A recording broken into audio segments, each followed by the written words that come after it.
여러분 안녕하십니까? 원투펀치 이명철 해설위원과 더불어서 아주 유익한 이야기를 나눠보는 투머치 풋볼 TMF 시간의 두 번째 코너입니다. 지난 시즌 대비 일단 시즌 초반 그리고 최근 주말 분위기가 좋은 클럽들에 관해서 이야기를 나눠보고 있는데 업그레이드 경향이 확연한 프리미어리그 클럽들 가운데는 역시 웨스트햄 유나이티드는 빼놓기 어려울 것 같아요.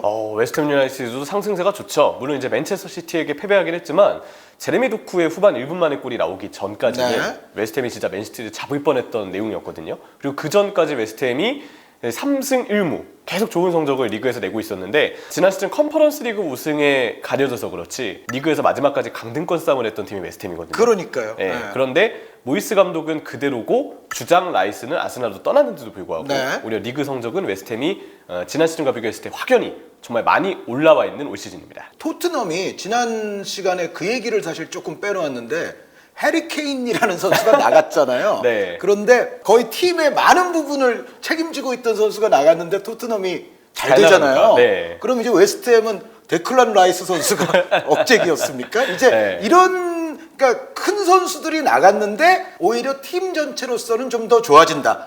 이런 현상에 대한 임 의원님 생각은 어떠세요? 일단 뭐 케인과 라이스가 전 소속팀에서 해줬던 역할은 아마 너무나도 많다는 거를 그 팀의 팬분들은 너무나도 잘 아실 거라고 생각을 네. 하고요. 근데 라이스의 경우는 그게 있습니다. 디클란 라이스는 사실 웨스트햄의 만능 미드필더였거든요. 모이스 감독이 라이스에게 알아서 하라 그러면 정말 다 알아서 하는 느낌이었어요. 근데 그 능력이 워낙 좋다 보니까 전술적으로 뒷받침이 되지 않는데도 불구하고 선수들이 모두 라이스에게 볼을 몰아주면서 라이스가 거기서 전환도 해주고 몰고 들어가는 공격 연결고리 역할도 해주고 수비 커버는 뭐 지금 아스날에서도 그렇듯 웨스트햄에서도 늘 괴물처럼 해줬고 그런 능력을 보여줬다고 보거든요. 근데 에드손 알바레스가 오면서 오히려 팀적으로 모이스 감독이 에드손 알바레스를 활용한 빌드업 전술을 지난 시즌보다 많이 고안하고 있다는 생각이 듭니다. 네. 모이스 감독부터가 좀 업그레이드가 되고 있는 거네요. 그렇게 볼 수 있어요. 왜냐면 그 이전에는 빌드업 체계라기에는 사실 수비 쪽에서 멀리 차주거나 거기서 이제 크레스웰의 사실 킥 능력이 좀 요긴하게 네. 쓰이거나 네. 아니면 디클란 라이스가 또 정말 이른바 혼자만의 힘으로 모든 걸 다 해주는 라이스 해저 축구. 네, 그런 스타일들이 사실 지난 시즌까지 많이 나왔고 그게 비판점이었거든요. 근데 올 시즌은 에드슨 알바레스를 활용해서 맨체스터 시티를 상대하는데도 흐름을 좀 끊고 가야겠다 싶을 때는 웨스트햄이 뒤에서 공을 돌리고 볼을 소유하면서 맨시티를 상대로 주도권을 가져오는 시간들도 꽤 있었습니다. 이게 상징하는 바는 꽤 크다고 보는데 모이스 감독이 팀 전술적으로 흐름 싸움을 펼쳐야 될 때 볼을 소유해야 될 때 뭔가 선수들이 좀 유기적으로 빌드업을 해야 될 때 그때에 대해서 시간대별로 선수들의 어떤 위치와 패턴을 조금이나마 더 고안한다는 느낌이 들어요. 그래서 에드슨 알바레스가 또 그 부분에서는 아약스나 멕시코 대표팀에서처럼 볼을 소유해주고 순환시켜주는데 능한 자원이기 때문에 네. 잘 팀적으로 기능되고 있다는 생각을 하고요. 그리고 무엇보다 빼놓아선 안 될 선수 등번호 7번의 마술사죠. 제임스 워드 프라우즈. 네. 진짜- 워드 프라우스 선수의 킥 능력은 그 웨스트햄 축구에 딱 어울리는 면이 있죠. 네, 네. 세트피스를 통한 한방 네. 그리고 활동량을 통한 상대에 대한 압박 연결고리 역할에서도 워드 프라우즈 선수가 해주는 역할은 워낙에 많고요. 워드 프라우즈도 워드 프라우즈지만 파케타 선수가 이 연결고리 역할 창의성 불어넣는 역할을 굉장히 잘하고 있거든요. 그래서 파케타가 풀어주고 워드 프라우즈도 거기에 호응하는 한방을 보여주면서 세트피스만 얻어도 늘 기대감이 생기는 웨스트햄의 공격 역습을 펼칠 때 제루드 보엔과 안토니오의 침투 또 그쪽으로 지원해 나가는 파케타의 패스 능력 그리고 뭐 커트주마 새로운 주장이 됐거든요. 커트주마의 수비력 이런 부분들까지 봤을 때 지난 시즌과 비교했을 때 더 좋아진 선수단으로 좀 더 좋은 축구를 하고 있다.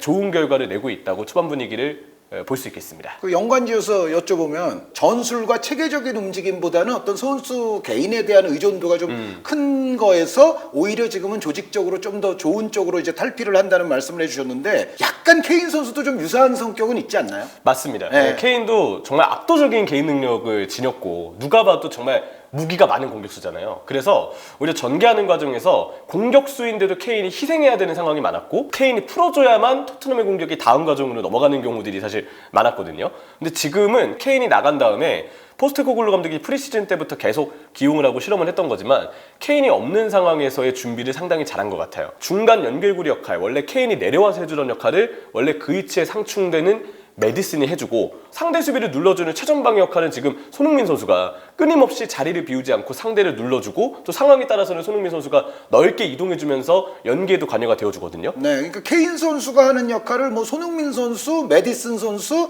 뭐 부분적으로는 예를 들어 네. 뭐 클루셉스키 선수 이런 선수들이 순간순간 약간 위치를 바꿔가면서 케인의 역할을 여러 명이 나눠서 짊어진다고 할까요? 약간 그런 경향이 있죠 지금. 맞습니다. 예, 예. 결국 케인이 내려온다는 거는 자기 위치를 벗어나서 아래로 내려간다는 건데, 그러면 그 과정에서 선수들 간의 위치 변화가 바뀌는 부분이 많기 때문에 감독이 부분 전술을 잘 짜줘야 되는데, 그 부분에서 그 부분 전술의 구사 능력이 이전 토트넘 감독들은 사실 썩 좋진 않았어요. 특히 네. 콘테 감독은 또 그랬죠. 네. 근데 지금의 포스테코글루 감독의 토트넘, 지금 스쿼드 내에서의 어떤 선수들 운용법을 보면 선수들의 위치 변화가 이전까지는 케인이 있을 때 너무 무리해서 위치 변화가 발생된다는 느낌, 그래서 더 전술적으로 부하가 많아지는 상황이 많았거든요. 근데 지금은 오히려 선수에게 굉장히 자연스럽게 그 위치 그대로의 역할이 주어지기 때문에 제가 볼 때는 거기서 더 선수들의 조직력, 합, 팀으로서의 완성도, 그리고 거기서 나오는 부분 전술의 완성도가 더 잘 발현되고 있는 게 지금의 토트넘이라고 생각합니다. 그러면 이 축구에서 엄청나게 거대한 선수를 오히려 빼고 하는 게 더 나은 겁니까? 라고 하기에는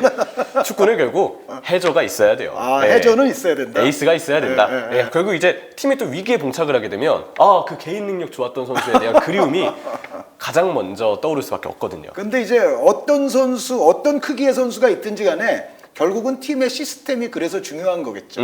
과르디올라 감독 한창 때 좋았을 때 바르셀로나처럼 메시라는 엄청난 선수가 있는데 시스템까지도 완벽하잖아요. 네. 그러면은 정말 좋은 거고.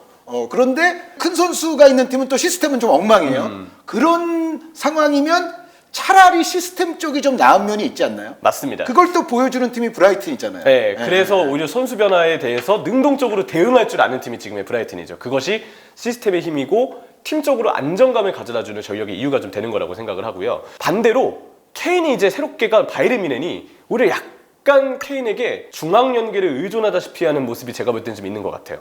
그런 모습이 나오고 있는 것 같다. 네, 이거는 이제 케인의 문제라기보다는 역시 투엘 감독의 문제인데, 빌드업이 첼시 때도 그랬지만 너무 측면 쪽으로만 향하는 느낌이 있거든요. 윙어 활용도가 높죠, 상당히. 네, 풀백도 마찬가지고 네. 센터백들의 패스가 측면으로 빠르게 나가는 건 좋은데 중앙을 뚫지 못하다 보니까 결국은 중앙의 연계는 그 넓은 간격 내에서 케인이 내려와야만 뭔가 풀리는 경우들이 많아지고요. 측면은 측면대로 윙이 아쉽다 보니까 바이에른 뮌헨의 공격이 답답해지는 이유가 되고, 사네와 그나브리가 지금 윙이니까. 네. 그리고 역설적으로 지금 케인이 또 뭔가 바이에른 뮌헨 중앙 연계에서는 이른바 해저의 상황이 좀 놓이고 있는 게 아닌가.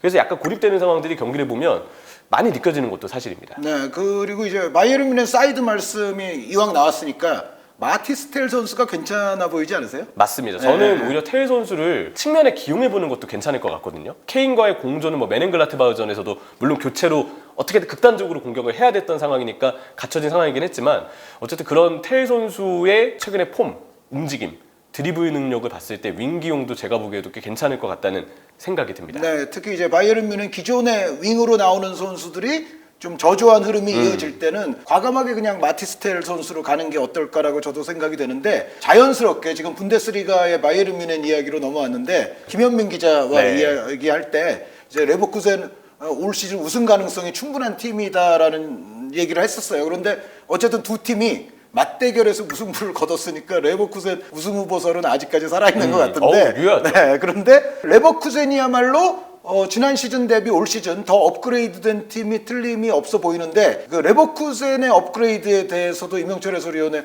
고견을 한번 들려주시죠. 알론소 부임 전에 놀랍게도 강등권 근처까지 갔던 팀입니다. 네. 강등 싸움을 했던 팀이고, 그런 레버쿠젠을 전체적으로 이 상황까지 밑레벨까지 끌어올린 사비 알론소 감독은 정말 매지션이라는 별명이 지금 또 어울리는 지금 상황이 아닌가 생각을 하는데요. 알론소 감독 부임하고 이제 레버쿠젠 되게 능동적인 축구를 하는 팀으로 변모를 했는데, 그 능동의 체계가 있고요. 저는 그 상승세에 있어서 알론소 감독의 전술은 물론이고요. 센터백들, 저는 이 센터백들도 지금 레버쿠젠 상승세에 꽤 혁혁한 공을 세우고 있다고 생각을 합니다. 센터백 한 명 한 명이 다 아주 양질의 선수들이죠, 레버쿠젠이. 네, 인카피에 선수가 원래 주전인데 초반에 부상 때문에 이번 바이에른 뮌헨전이 되어서야 사실 복귀를 했어요. 네. 근데 그 인카피에가 없는 상황에서 알론소 감독은 플랜 A를 계속 백3를 유지하고 있거든요. 근데 그 백3의 구성이 요나탄 타와 탑소바 그리고 코스노 선수가 이렇게 네. 3명에 지금 배치가 되어 있거든요. 근데 이 3명이 다 발밑이 좋고요. 흔히 얘기하는 대담한 선수들이에요. 그러니까 공을 가지고 올라가고 패스를 전진 패스 뿌리는데 전혀 주저함이 없는 선수들이고요. 탑소바의 플레이는 특히 토트넘 이적설이 있었기 때문에 아마 많은 분들이 보셨을 텐데 웬만한 미드필더 이상으로 볼을 잘 처리하는 선수들이거든요. 그렇죠. 이런 자원들이 후방에서의 볼 주기를 잘 담당해주고 있고 또 아스날로부터 이적을 한 자카 선수가 꾸준히 안정된 좋은 활약을 해주고 있기 때문에 밸런스적인 부분, 빌드업적인 부분 그리고 팀의 전체적인 그런 빌드업의 구조 알론소 감독이 지향하는 바와 거기에 따라주는 선수들까지 제 컨디션으로 잘 기능하고 있는 지금 레버쿠젠이라고 얘기할 수 있겠습니다. 네, 지난 시즌 대비 업그레이드되는 팀들의 공통점은 이적 시장을 역시 상당히 영리하게 보낸 팀들이에요. 그러니까 지난 시간에 뭐 인터 밀란, 인테르 얘기도 했었고, 뭐 브라이트는 뭐 당연하고 토트넘도 당연한데, 뭐 리버풀도 그 맥칼리스터, 소보슬라이 그쵸. 선수들 도착했잖아요. 이거 전체적으로 역시 올라가는 팀은 이적 시장에 뭐 얼마를 썼느냐가 중요한 게 아니라 정말 팀을 끌어올릴 만한 요소의 영입을 제대로 했는가가 중요한 거잖아요. 그런데 맞습니다. 결국 그거를 해낸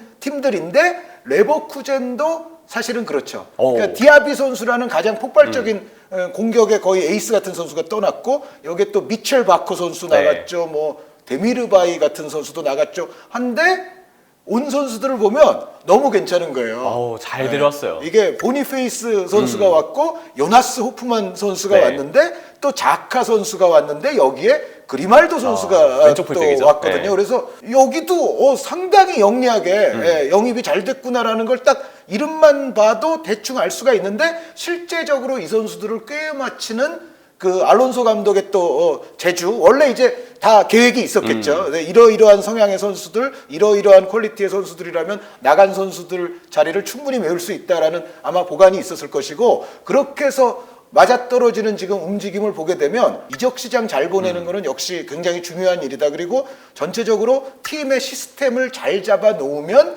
여기에서는 특히 뭐 중요한 선수가 예를 들어 한두 명이 빠진다 하더라도 또 버틸 수 있는 팀을 만들 수가 있느냐. 이것이 지금 유럽 축구의 시즌 초반을 보면 굉장히 좀 중요하게 대두되고 있는 것 같아요. 네, 그래서 그 신인 감독 알론소가 이런 능력을 보여주고 있다는 게 굉장히 인상적이고요. 저는 FA로 영입한 그리말도 선수의 영향력이 이번 바이에른 뮌헨전에 정말 많이 보였다고 생각을 한 합니다. 방도 해줬고. 그리고 이 그리말도가 측면 따라서 킥 올리는 것도 잘하지만 중앙으로 들어와서 중원 싸움에 가담을 해주는 것도 잘하는데 후반부 되니까 이제 그리말도 선수가 거의 미드필더처럼 안쪽으로 좁혀서 자카랑 같이 중원 싸움, 숫싸움에 가담을 많이 해줬어요. 네. 그래서 오히려 바이에른 뮌헨을 상대로 중원의 숫자를 많이 가져가면서 힘을 더 발휘하는 모습들이 나왔는데 그리말도처럼 킥 좋고 패스 좋은 선수가 중앙에 있으면 더 자유자재로 볼을 뿌릴 수 있거든요. 그리고 오른쪽 센터백 코스누 선수가 볼을 끌고 올라와주고 계속 패스를 넣어줌으로써 프림퐁을 이른바 오른쪽 공격수처럼 계속 폭을 벌리면서 속도를 낼 수 있고요. 물론 이제 이번 경기 프림퐁은 알폰소 데이비스에게 약간 묶이기는 했어요. 근데 이제 프림퐁 대 알폰소 데이비스 선수의 대결은 그야말로 이거 네. 진짜 야. 활화산 같은 정말 화끈한 윙백 대결로서 상당히 또 주목을 받았었죠. 뭔가 네. 저 방향, 저 위치만 시간이 좀 다르게 간다. 네, 그런 느낌처럼 두 선수가 참 빠르니까.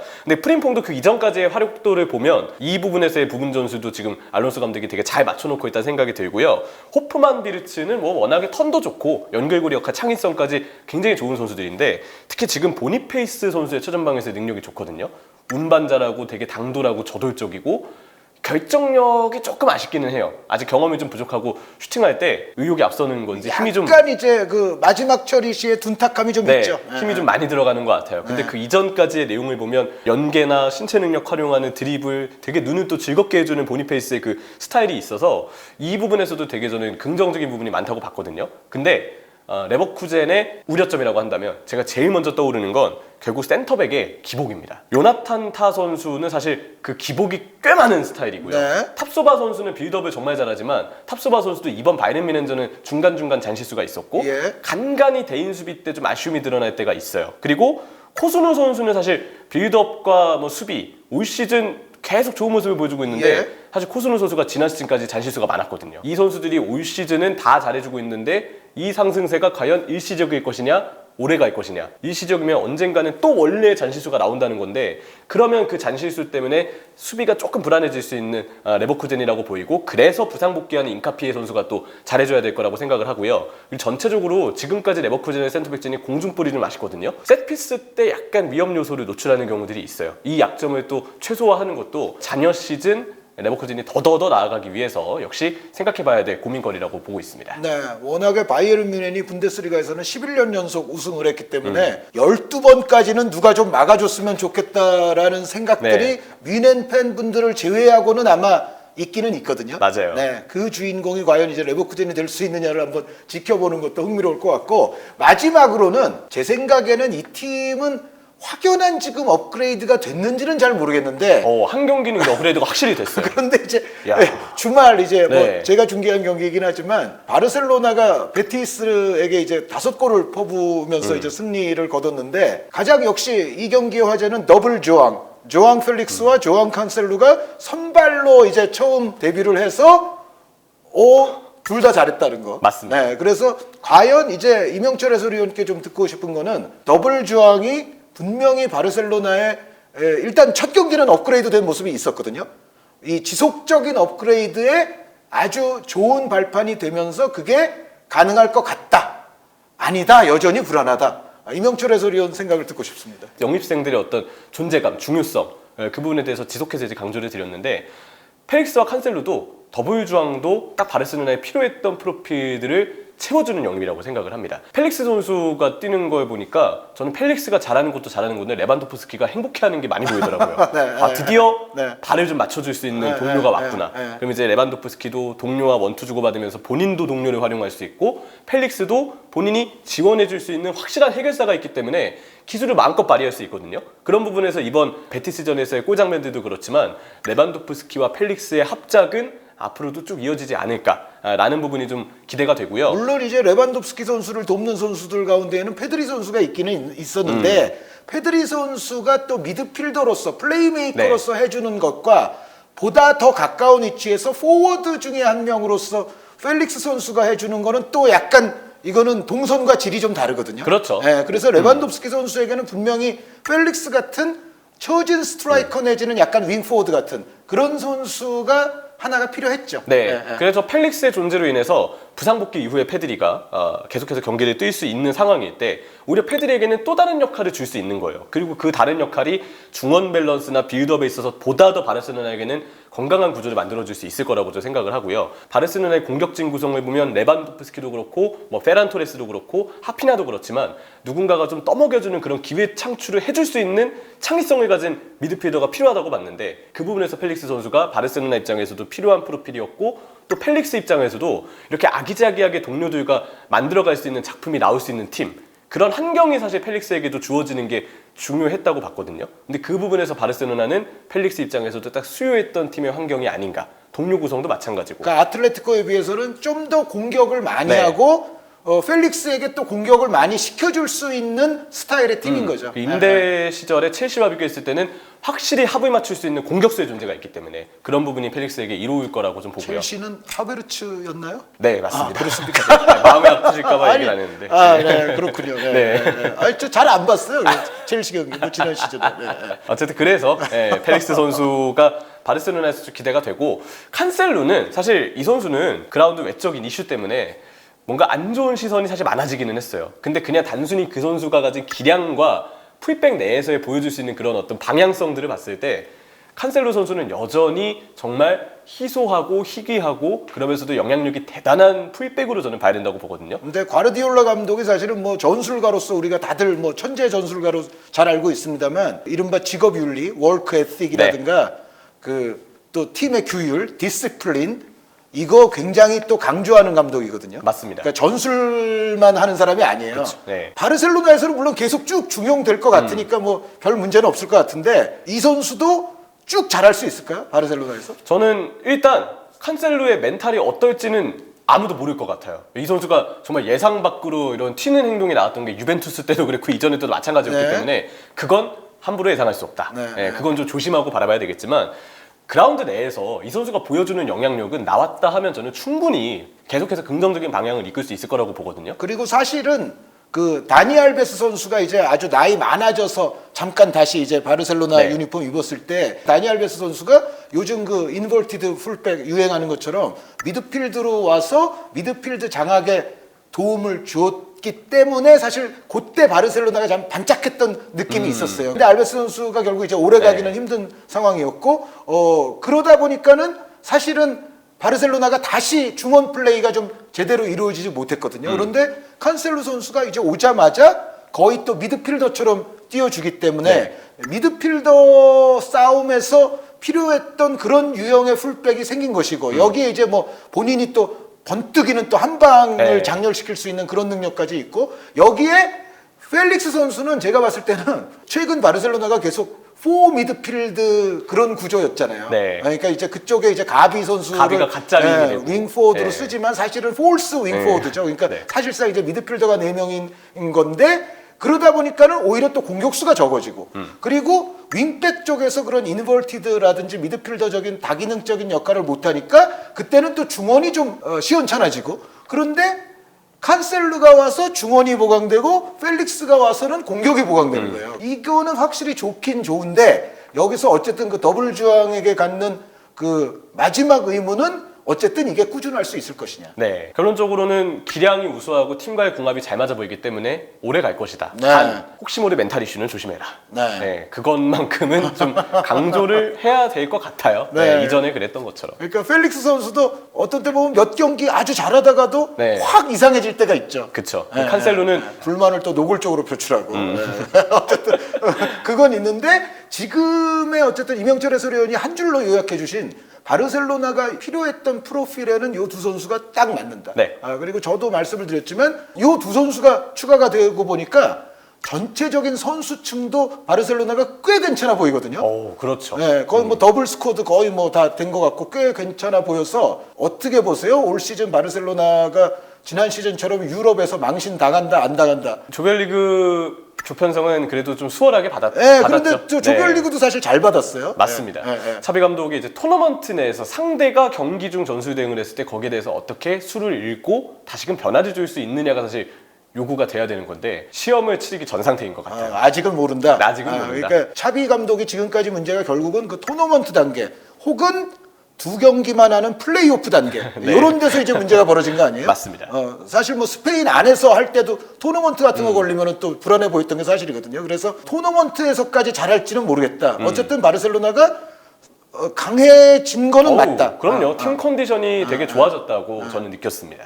거기다가 레반도프스키 같은 골잡이를 물론 나이가 이제 좀 있지만 여전한 골 능력을 보유하고 있기 때문에 이 선수를 좀 편안하고 좋은 환경으로 만들어준다는 게 또 상당히 의미가 있죠. 환경만 좋으면 레반도프스키 선수는 여전히 엄청난 골을 터뜨릴 수 있는 선수이기 때문에 그래서 바르셀로나가 또 일단 주말 봐서는 이 팀도 업그레이드 팀처럼 보이기는 해서 오늘 말씀을 드리는데 어쨌든 바르셀로나가 또 어떻게 될지를 지켜보는 것도 올 시즌 유럽 축구에서 굉장히 흥미로운 일이 아닐까 싶습니다. 이명철 해설위원과 더불어서 이야기를 나눠본 원투펀치 투머치 풋볼 지난 시즌에 비해 정말 확연하게 업그레이드가 되어 보이는 화제의 팀들에 관한 말씀을 드렸습니다. 쭉 나열해보면 인테르, 브라이튼, 토트넘, 리버풀 그리고 웨스트햄 레버쿠젠 여기에 바르셀로나까지 말씀을 드리면서 원투펀치의 투머치 풋볼 코너는 이것으로서 마치겠습니다. 여러분 저희는 다음 코너에서 또 다시 찾아뵙겠습니다. 대단히 감사합니다.